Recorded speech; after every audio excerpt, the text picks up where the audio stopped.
Il était le seul absent parmi les accusés lors du verdict du procès des événements du 28 septembre 2009. Depuis le 4 novembre 2024, Claude Pivy est en cavale après son évasion spectaculaire à la maison centrale de Conakry. Son arrestation est un ouf de soulagement pour les membres de l'association des victimes. Moi personnellement, quand je pensais à lui, je n'arrivais pas à dormir bien parce que je ne sais pas à quel moment il pouvait revenir.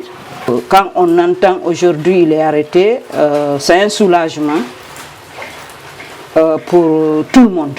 J'ai toujours demandé à l'État de nous protéger et de protéger les familles des victimes. Nous les victimes, déjà on ne peut pas subir ce qu'on n'a pas subi encore. Mais nos familles respectives, nos enfants, ne doivent pas subir ce que nous on a subi.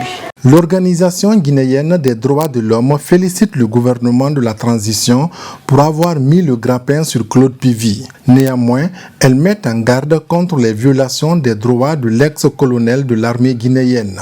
Il représentait un danger pour nous, défenseurs des droits de l'homme, surtout qui avons participé, n'est-ce pas, à la protection des victimes, qu'il purge sa peine, mais dans le respect de ses droits.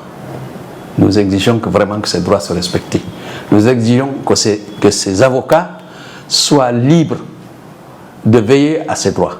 Claude Pivy a été condamné à la réclusion criminelle à perpétuité pour crimes contre l'humanité en lien avec le massacre survenu lors des événements du 28 septembre 2009. Son arrestation est le fruit de la coopération entre la Guinée et le Libéria. Les deux pays ont d'ailleurs signé en 2019 une coopération en matière de sécurité transfrontalière. Pivy va donc purger sa peine aux côtés des autres condamnés à la maison centrale de Conakry, selon un communiqué du ministère guinéen chargé de la justice.